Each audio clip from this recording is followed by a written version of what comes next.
the fun of sports is we're supposed to be trying to trick the refs, right? We're supposed to be trying to get one over on the human element. The question, though, is when it comes down to the end of a game when something really important is happening and someone gets one over on the referee, is that a thing the league would like a do-over, a Command-Z button on? Yeah, but how about this, though? When you talk about the end of games, how much work are dudes actually doing at the end of games trying to get over, with the exception of the James Hardens of the world? Like how much, like, last play of the game, 5 seconds left, how much flopping are you really seeing on those plays? Because the stakes are too high on those. People have to actually try to do what it is that they're going to do because there's a risk to all that chicanery that they engage in the first place. I think they want to do this, okay, I'm just telling you now.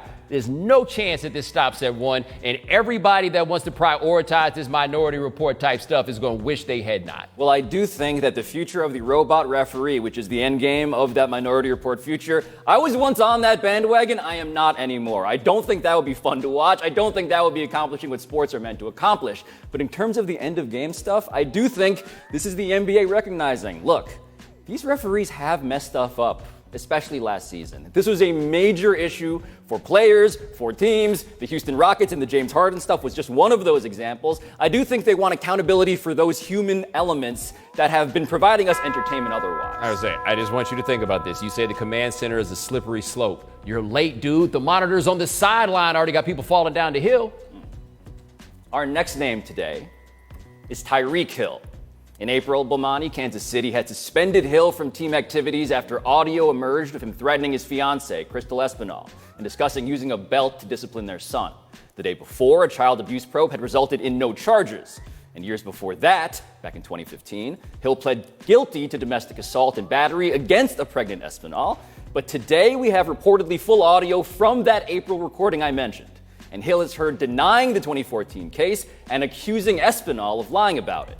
So, Bomani, the question now is, what does this all mean for Hill's future in the NFL? Well, I don't know what it means for the future, because I don't think this, whoever has it has already, we got it, it's already been had by the people that matter, right? But what it does say to me is why he still has a job right now. And a lot of us, when this first popped up, we were just like, yo, why in the world does he still have a job, given the way that tape was edited and what we heard about it when it came out before? Now I understand why this is not the open and shut case that I think a lot of people would like for it to be, but it's simply not that. Now, does this tell us anything?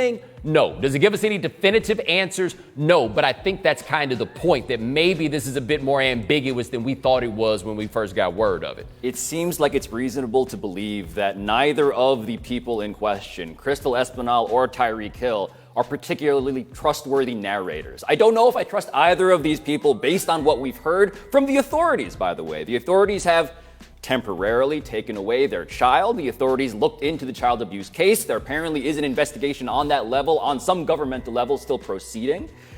But for the NFL, man, how can they do better than the authorities? That seems to be the question I always return to here, because I want the NFL to dole out justice, but the actual justice system isn't serving that purpose in satisfactory ways in general. Why do you want the NFL to dole out justice? I want the NFL to dole out justice insofar as it could provide a product that does not compromise our consciences in that way. Right, but they can't dole out justice. Correct. But this is the mistake. Even saying I want the NFL to dole out justice is a wildly problematic stance, because justice is not to be doled out by regular old people. Like the NFL being the vigilantes on the case. I understand that people want somebody to do it. We just want justice to be there. That's cool. We got to stop looking to the most untrustworthy people in the world to be the ones to do this, and that is the NFL. They're wildly unqualified to do this. They're not in a position to do this. And I think that one thing we might want to consider as this happens is part of why I think that people are so eager for the NFL to do something is they see a larger problem. They're like, damn, somebody has to do something. Sure. And then this big old American institution says, we'll be the one to do it, right? Now I think we're seeing there's a bit of a reason why this can be so difficult for the law when they're the ones that are trying to get involved. Part of the problem, obviously, is a misogyny issue and not taking women seriously. But also, we have rules and we have a system that implies a certain measure of fairness, and it's hard to achieve that with these sorts of cases very often. Yeah, and when I say justice for the NFL, I mean accountability for the employees. I think that's a reasonable goal, but what you mentioned about the limits on that power, they can't subpoena anything. This is a he said, she said still. All right, coming up next, do the NBA players have Oh! Look how fast Luke Kuechly tried to make up that speed at the end. That is the ultimate compliment. Kuechly punching the ball out from under that kid's arms, man. Whoop! Whoop! Yo, Blaze the Great, if you're out there, you have competition, man. I gotta say, that's not encouraging for the future of Luke Kuechly. Ugh. But, Bomani, we have to talk about this trade demand story. Adam Silver has called NBA stars publicly demanding trades this offseason disheartening to the community, to the team, and to him. Silver added that he wants a balance of power where all 30 teams, regardless of market size, tax issues, and climate, are able to compete.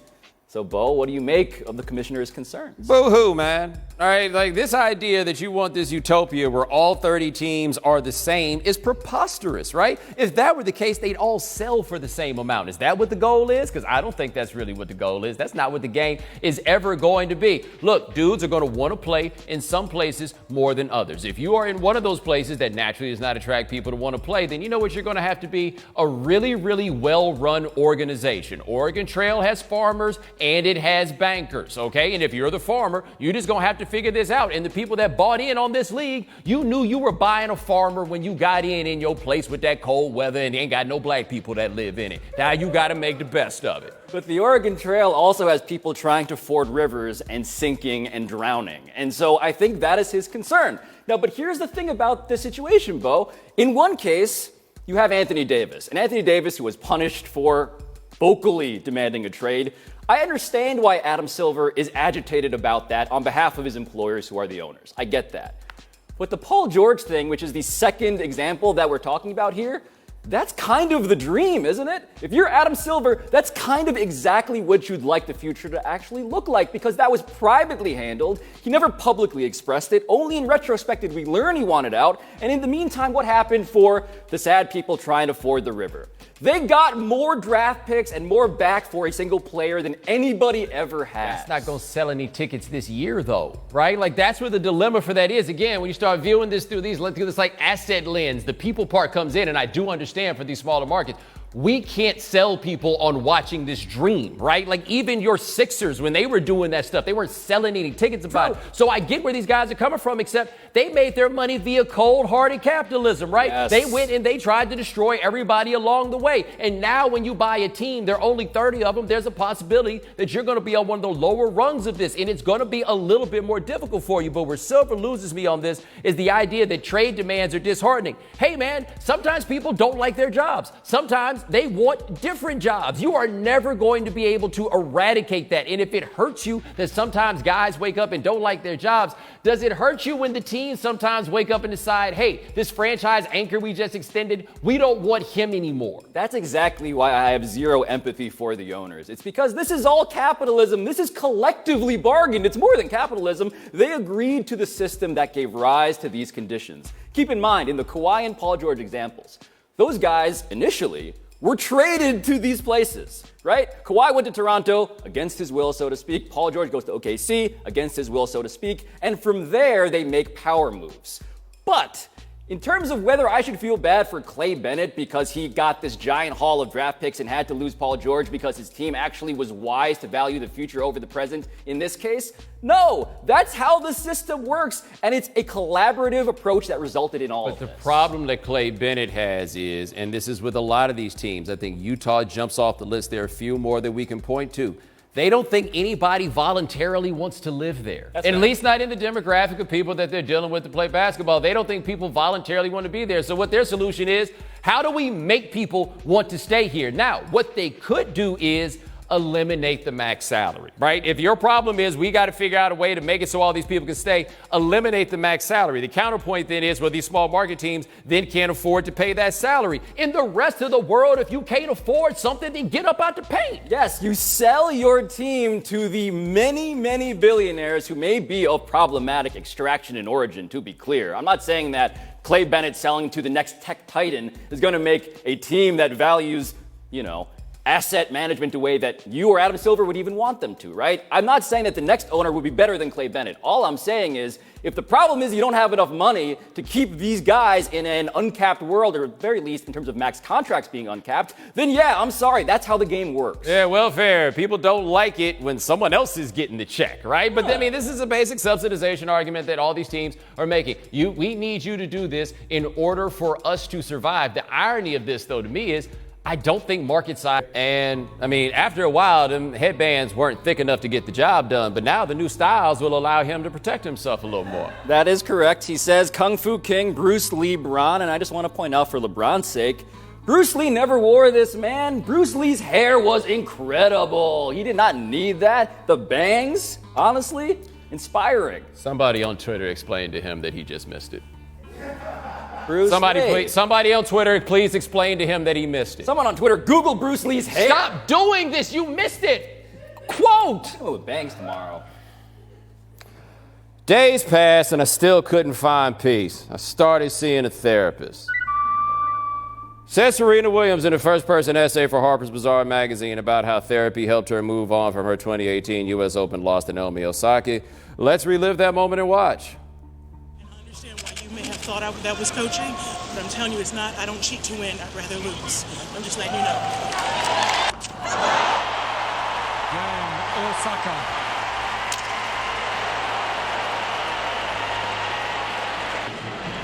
Code violation, racket abuse.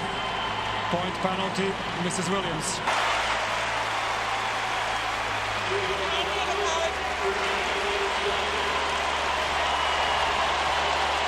I forgot about that part. Yeah. Pablo, what do you make of Serena's admission after watching that?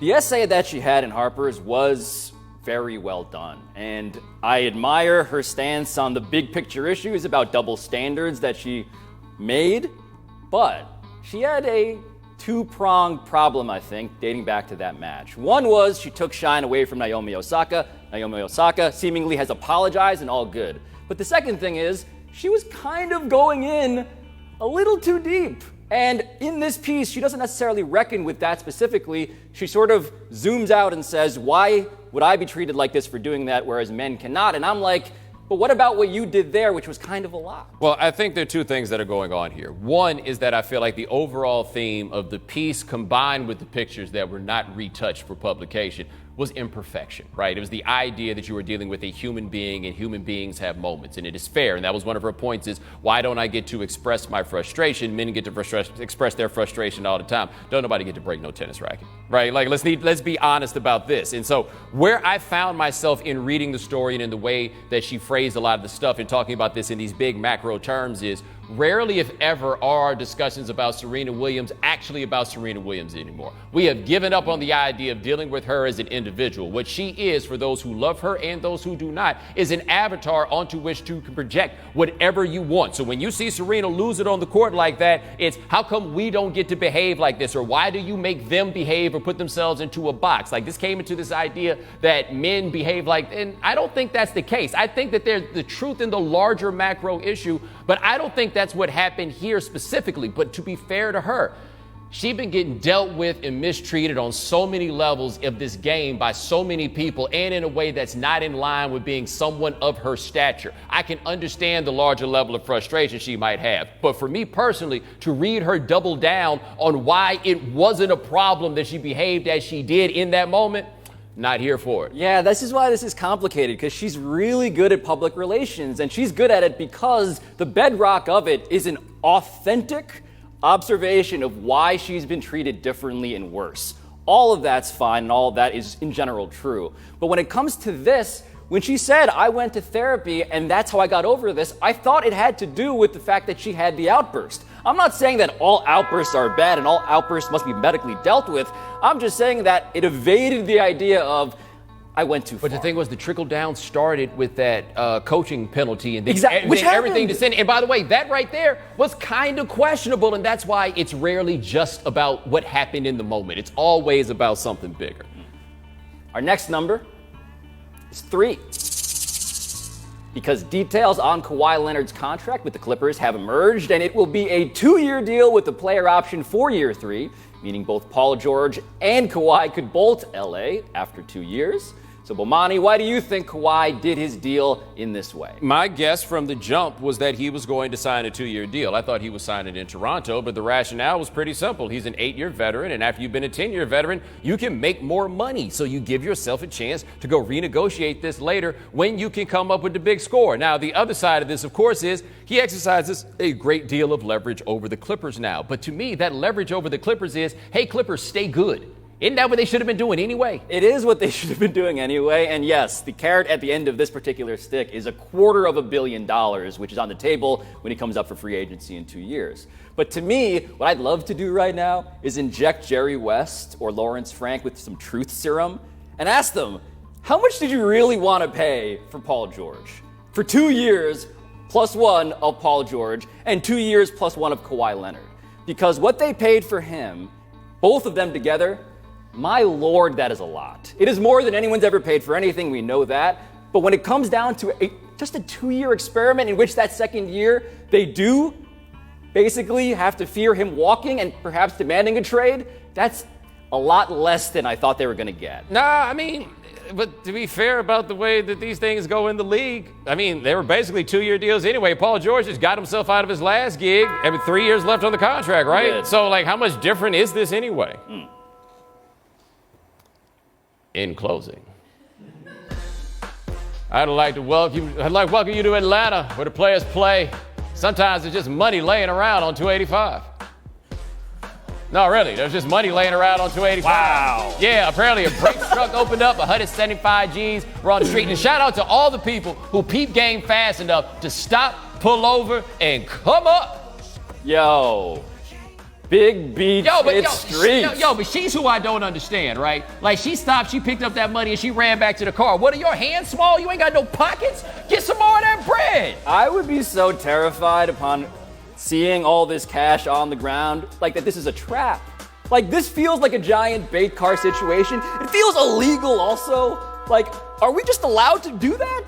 Way to mess up the fun, Pablo. I'm just saying, I mean, I hope they don't get prosecuted. Me too. Yeah.